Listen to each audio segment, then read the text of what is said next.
আসসালামু আলাইকুম। আসসালামু আলাইকা। সালামটা আগে দিলাম, বহু বছর,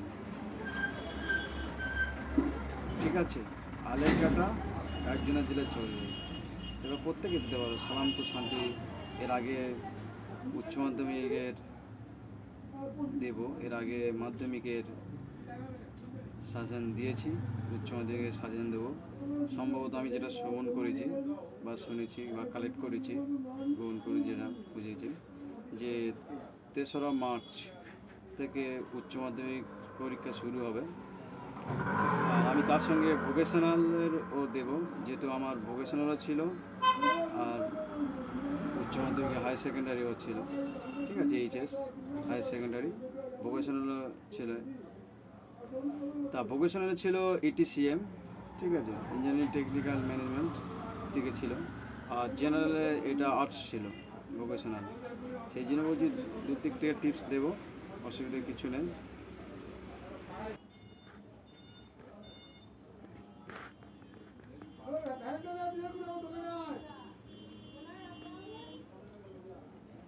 টিপস উচ্চ মাধ্যমিকের এখন তো যেটা 3রা মার্চ, মানে 3 মার্চ, 3 মার্চে আগে বলা হয়।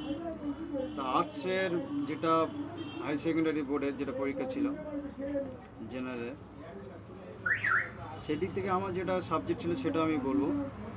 আমার সাথে বাংলা ইংরেজি তো কম্পালসারি ছিল, আবশ্যিক ছিল। তার সাথে হিস্ট্রি, এডুকেশান, সংস্কৃত, ফিলোজফি অর্থাৎ দর্শন কথার হচ্ছে জ্ঞানের অনুরাগ। হিস্ট্রি হচ্ছে ইতিহাসে বেদে এইসব বিভিন্ন। সংস্কৃত ছিল, অহম পঠন্তি সংস্কৃতম। ইংলিশও ছিল, বাংলাও ছিল।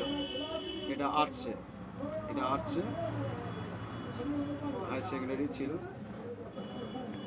আর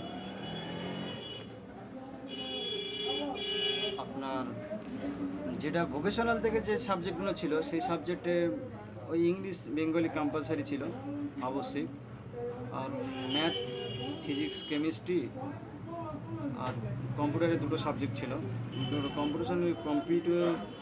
কম্পিউটারে 2টো সাবজেক্ট বলতে গেলে সিমেন্টে ভিআইটি আর একটা ছিল এনভায়রনমেন্ট, মানে পরিবেশ বিদ্যায় ছিল।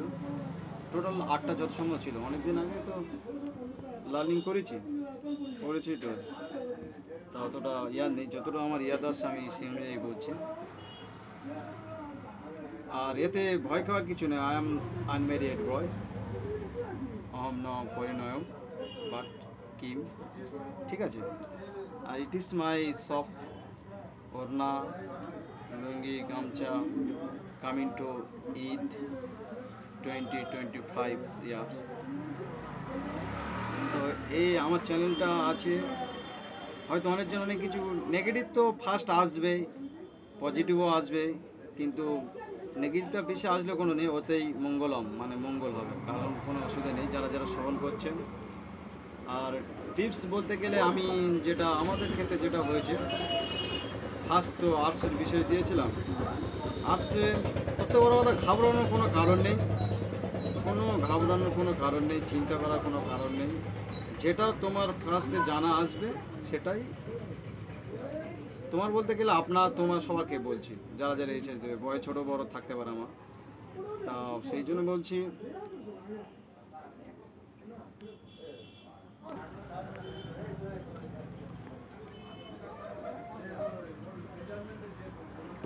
সেই দিক থেকে আমি বলছি যে ফার্স্ট তো বাংলায় থাকে না ইংলিশ থাকে। ইংলিশের ক্ষেত্রেও বলছি প্রত্যেকটা পোয়েট, পোয়েম, লেখক, কবিতা, কোন কবিতা থেকে নেওয়া হয়েছে, লেখক কী নাম, ফার্স্ট এইগুলো মনে রাখবে, তারপরে যেখানে দিয়ে শুরু করবে। এটা বাংলা ক্ষেত্রে, ইংলিশের ক্ষেত্রেও হবে, ঠিক আছে। আর বিশেষ করে যেটা ফিলোজফি, দর্শনে কিন্তু প্রচুর লজিক আছে, যেটা আমাদের 11 ক্ষেত্রে কী হয়েছিল সেটা প্রত্যেকটা লেখা হয়েছিল। এতে কিন্তু লেখা মানে এতে আবার লজিক আছে। আই ওয়াই, যেমন কোনো না না নয় কিছু নয় প্রভৃতি ইত্যাদি অনেকদিন আগে পরিচিত, যতটা আমার ইয়াদ আসবে সেই অনুযায়ী বলছি। সেই জন্য বলছি এতে যেমন আবর্তন এবছর মানে 2024-এ আবর্তন পড়লে বিবর্তন করবে 25-এ, এটা শিওর। এরকমভাবে আমরা প্রত্যেকটা ম্যাথ সাজিয়েছিলাম আর এভাবে আর্টসের বিষয়ে পরীক্ষা দিয়েছিলাম, ঠিক আছে। সেই অনুযায়ী মানে বলছি, এতে ঘাবড়ানোর কিছু নেই। আর কোনো প্রবলেম হলে কিছু হলে কল করবেন। এর আগে মাধ্যমিকের তো ওতে নাম্বার দেওয়া আছে, কোথা থেকে কী নাম কী বিষয় এইসব বলে ফোনটা করবেন, কারণ অনেকজন ফোন করে অনেক রকম ডিস্টার্ব করে অনেক কিছু মাইন্ড নিয়ে। আর সবসময় সবার তো মাইন্ড ঠিক থাকে না, মেজাজ তো ভালো থাকা উচিত প্রত্যেকে, নানা রকম কাজে ব্যস্ত থাকে। সেই জন্যই যে ভিডিওটা করছি, এটা খুব পেরেশানির মধ্যে একটা ভিডিও করে আসছে, সেখান থেকে ভিডিও একটা মানে সামনে খেলা হবে, সেই খেলার ভিডিও করে আসছে। আর সাউন্ডটা কি শোনা যাচ্ছে কি জানি না আমি, ঠিক আছে, যতটা পারার বলছি, অসুবিধে নেই।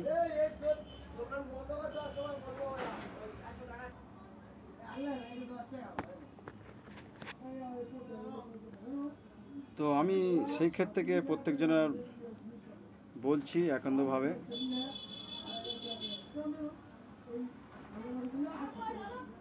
শোনা যাচ্ছে কি আমি ঠিক বলতে পারছি না,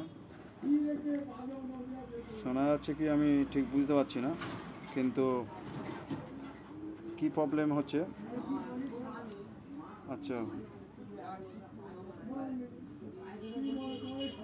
ঠিক আছে, অসুবিধা নেই। আমি যেটা বলছি, উচ্চ মাধ্যমিকে প্রত্যেকটা পরীক্ষা ভয় না করে ভালো করে প্রত্যেকটা আগে পড়তে হবে, না পড়লে কোনো অসুবিধা হবে না, আগে পড়তে হবে। তারপরে যেটা আমাদের স্যারদের টিপস ছিল যে পড়ার পরে তারপরে অনেকজন অনেক কিছু করে, সব তো জানি, ঠিক আছে, অনেকজন অনেক কিছু করে, কিন্তু আমি বলবো না কি টুকলি করে কি হ্যান করে, সেসব আমাদের কিছু বলবো না, ঠিক আছে, সব জানি আমরা, কেন ওই সব বয়স তো আমরা পার করেছি, ওভার করেছি, জানি। সেই জন্য বলছি ওইগুলো বুঝে নাও, আমি আর কিছু বলবো না, কে কিছু বলবো। আর আরেকটা বিষয়, যারা মানে কি বলে ইউনিটি যাদের আছে, একতরা যারা আছে ইউনিটি, যেমন মিশনের ছেলেমেয়েরা ওরা খুব এক্সপার্ট, ওরা হল ম্যানেজটা করে নেয়, সেদিক থেকেও বললাম। এবার কে কী করবে সেটা তাদের বিষয়, ঠিক আছে।